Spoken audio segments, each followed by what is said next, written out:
Arquitectura en diálogo. El Museo Nacional de Arte Occidental como expresión de la transculturación entre Oriente y Occidente. Piensen en la casa tradicional japonesa.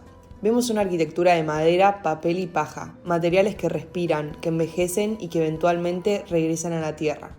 No es una fortaleza contra la naturaleza, sino un velo que la invita a pasar. En Japón, la belleza no reside en lo eterno, sino en lo efímero. Está en la luz tenue filtrada por los marcos de papel del shoji, en el silencio de un espacio que cambia según las sombras y en la armonía de un edificio que se siente pequeño frente al paisaje. Ahora, imaginen que, en el medio de esa cultura del vacío, de la ligereza y de la transformación, aparece un edificio macizo de hormigón armado. A primera vista, parece una contradicción. ¿Cómo es posible que una obra diseñada por uno de los máximos referentes del movimiento moderno europeo se convierta en el Museo Nacional de Arte Occidental de Japón? Y sobre todo, ¿qué nos dice ese edificio sobre la relación entre Oriente y Occidente? Más que representar una simple importación de la arquitectura europea, este museo nos permite entender un proceso mucho más complejo, el de la transculturación, es decir, el intercambio constante de ideas entre distintas culturas, donde ninguna permanece intacta y ambas se transforman mutuamente.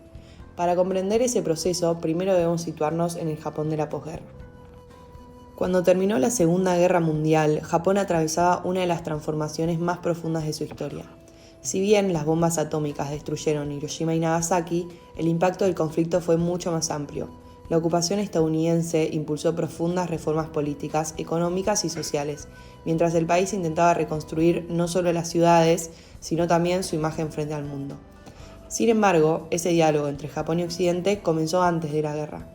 Durante la segunda mitad del siglo XIX, Japón comenzó a incorporar materiales industriales, nuevas técnicas constructivas y arquitectos occidentales que participaron en el diseño de edificios públicos, ministerios, bancos y estaciones ferroviarias.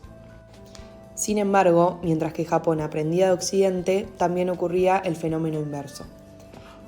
Desde finales del siglo XIX, el llamado japonismo despertó un enorme interés entre artistas y arquitectos europeos. La organización flexible del espacio, la relación con la naturaleza, la continuidad entre el interior y el exterior y la simplicidad formal comenzaron a llamar la atención de numerosos diseñadores occidentales. En las primeras décadas del siglo XX ya existían en Japón edificios donde podían observarse estas nuevas búsquedas. La estación de Tokio, diseñada por Tatsuno Kingo en 1914, incorporaba una composición inspirada en la arquitectura europea, mientras que arquitectos como Frank Lloyd Wright desarrollaban proyectos en Japón, como el Hotel Imperial, explorando nuevas relaciones entre la arquitectura moderna y el contexto local. Por eso, cuando Le Corbusier llega a Japón en la década de 1950, no lo hace en un territorio arquitectónicamente aislado.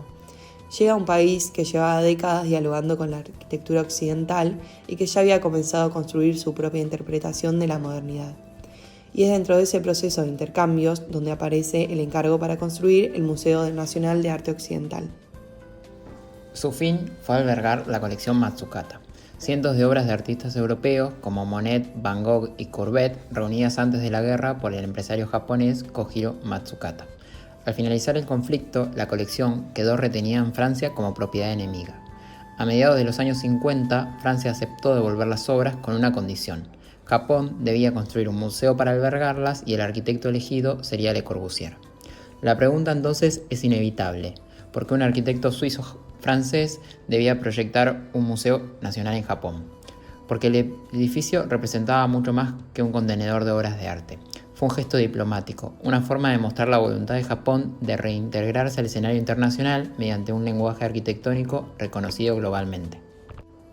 Le Corbusier proyectó el edificio a partir de una idea que venía desarrollando desde hace años atrás, el Museo de Crecimiento Ilimitado. La planta se organizaba como una espiral cuadrada capaz de expandirse a medida que aumentara la colección. No era un edificio pensado como un objeto terminado, era un sistema abierto preparado para evolucionar. Y esa idea resultaba especialmente significativa para un país que también buscaba reconstruirse y proyectarse hacia el futuro. Nuestro recorrido comienza en el exterior. Frente al volumen de hormigón, el edificio parece elevarse sobre pilotis. Al igual que la estructura independiente de postes y vigas presentes en muchas construcciones tradicionales japonesas, esta solución libera las paredes de su función estructural y genera espacios más flexibles. Sin embargo, en Le Corbusier esta decisión también responde a uno de los principios fundamentales del movimiento moderno: Más que una copia de la tradición japonesa, podemos entenderla como un punto de encuentro entre dos maneras distintas de concebir la arquitectura. Al acercarnos al ingreso, encontramos un espacio semicubierto que funciona como una transición entre la ciudad y el museo. Este espacio puede ponerse en diálogo con el Genkan japonés, ya que ambos preparan al visitante antes de ingresar. Una vez dentro, percibimos que todo el edificio responde a un sistema de proporciones. Mientras la arquitectura tradicional japonesa utiliza el tatami como módulo organizador del espacio, Le Corbusier desarrolla el modulor. Ambos son sistemas de modulación, aunque nacen en contextos culturales completamente diferentes y responden a objetivos distintos. Lo interesante no es afirmar que uno deriva del otro, sino observar cómo ambos buscan ordenar la arquitectura a partir de una medida humana. Finalmente, llegamos a la sala del siglo XIX. Aquí el recorrido adquiere un papel central. La rampa, los vacíos y las dobles alturas hacen que el visitante experimente el edificio en movimiento. Al mismo tiempo, la luz cenital transforma continuamente la percepción del espacio. Si bien estos recursos pertenecen plenamente al lenguaje moderno, también permiten establecer un diálogo con la importancia que la arquitectura japonesa tradicional otorga al recorrido, al vacío y a la luz como elementos fundamentales de la experiencia espacial. Entonces, más que preguntarnos cuánto de Japón hay en Le Corbusier o cuánto de Le Corbusier hay en Japón, resulta más interesante entender al museo como un punto de encuentro entre dos tradiciones arquitectónicas que ya venían influyéndose mutuamente desde hacía décadas. Durante la construcción del museo participaron 3 arquitectos japoneses que habían trabajado junto a Le Corbusier: Kunio Maekawa, Junso Sakakura y Takamasa Yoshikaza. Lejos de limitarse a reproducir sus ideas, cada uno desarrolló posteriormente obras propias, reinterpretando los principios del movimiento moderno desde la realidad cultural japonesa. Esto puede observarse en proyectos posteriores como el Tokyo Bunka-Gaikan, el Pabellón Japonés de París o Villa Koukou.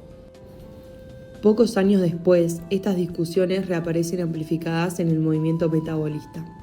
Arquitectos como Kenzo Tange o Kiyo Kurokawa imaginaron ciudades capaces de crecer, transformarse y adaptarse como organismos vivos.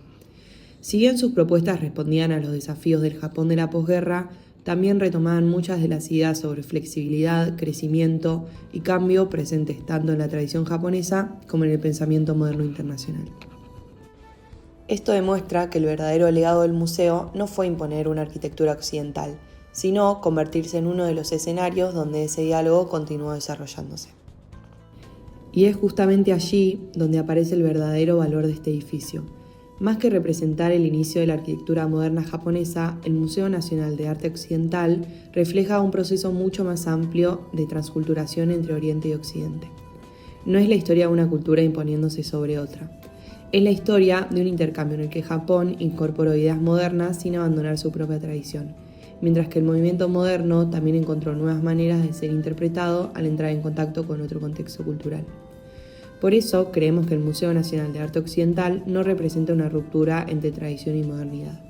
Representa un punto de encuentro, un edificio donde las ideas viajan, se reinterpretan y adquieren nuevos significados, porque al fin y al cabo la arquitectura siempre es el resultado de un diálogo.